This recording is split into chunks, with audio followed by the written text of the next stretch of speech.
दोस्तों, मैं ब्रिजेश मिश्रा। दोस्तों, आज हम बात करने वाले हैं उन लोगों के बारे में जो घर लेते वक्त काफ़ी सारी गलतियां कर देते हैं।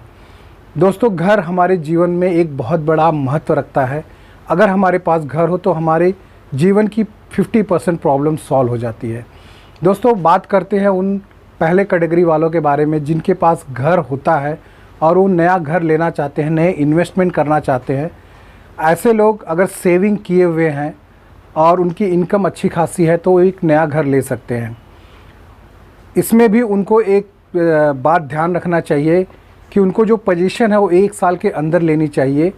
इससे क्या होता है कि अगर वो नए घर में वो शिफ्ट होते हैं तो पुराने घर को रेंट पे देके और अपनी इनकम से पैसा मिलाकर वो EMI भर सकते हैं। दोस्तों, बात करते हैं दूसरे कैटेगरी वालों के बारे में जो रेंट पे रहते हैं और उनको नया घर लेना है। तो वो लोग भी अगर सेविंग किए हुए हैं और घर लेना चाहते हैं, उनकी इनकम भी अच्छी खासी है, तो वो घर ले सकते हैं क्योंकि वो ऑलरेडी एक रेंट पे रहते हैं। वो रेंट का पैसा जो रेंट में भरते हैं वो पैसा प्लस अपने इनकम का पैसा मिक्स करके वो नया घर ले सकते हैं। लेकिन इनको भी एक ध्यान रखना चाहिए कि इनको जो पोजीशन है वो 1 साल के अंदर लेना चाहिए, नहीं तो इनके ऊपर प्रेशर बढ़ जाएगा, पैसे का बर्डन बढ़ जाएगा। बात करते हैं तीसरी कैटेगरी वालों के बारे में जो रेंट पे रहते हैं, सेविंग नहीं करते हैं लेकिन घर लेना चाहते हैं। ऐसे लोग क्या गलतियां करते हैं? ये लोग पहले एक पर्सनल लोन निकालते हैं डाउन पेमेंट के लिए और बाकी लोन्स को पेमेंट करने के लिए होम लोन लेते हैं। तो ये लोग क्या करते हैं, ये दोनों लोन उनके ऊपर एक बर्डन आ जाता है। इस बर्डन के बारे में अब हम डिस्कस करेंगे। दोस्तों, हम बात करेंगे थर्ड कैटेगरी वालों के बारे में। वो घर लेते वक्त क्या क्या गलतियाँ करते हैं उसके बारे में हम डिस्कस करेंगे। सपोज किसी की सैलरी जो है वो है 80,000, मतलब 80,000 रुपये महीना वो कमाता है।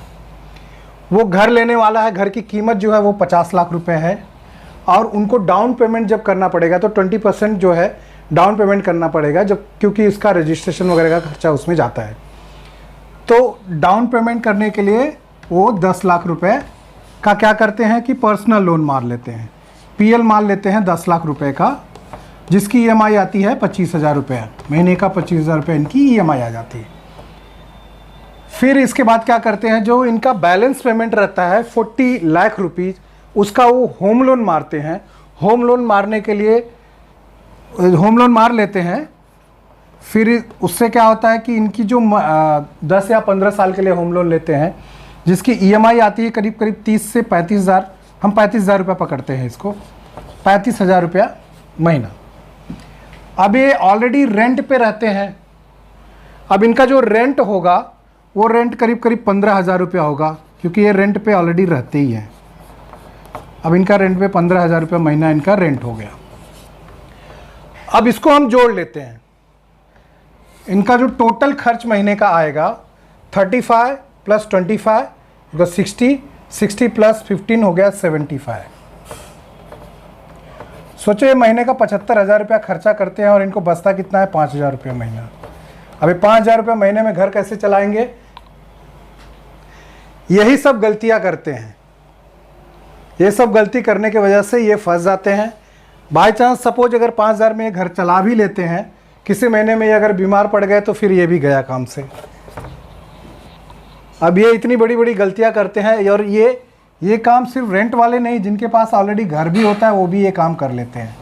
जिनके पास पहले से घर होता है वो भी ये काम करते हैं, वो भी ये गलतियां करते हैं। तो दोस्तों, कभी भी अगर घर लेना हो तो पहले सेविंग करनी चाहिए। सेविंग करने के बाद जो डाउन पेमेंट है वो डाउन पेमेंट करने के लिए जो 20% डाउन पेमेंट है उसको सेव करके रखना चाहिए। इसके बाद होम लोन करना चाहिए। होम लोन करने के बाद फिर आप घर ले सकते हैं। दोस्तों, अगर वीडियो आपको पसंद आए तो आप इसको लाइक कीजिए, शेयर कीजिए एंड सब्सक्राइब कीजिए।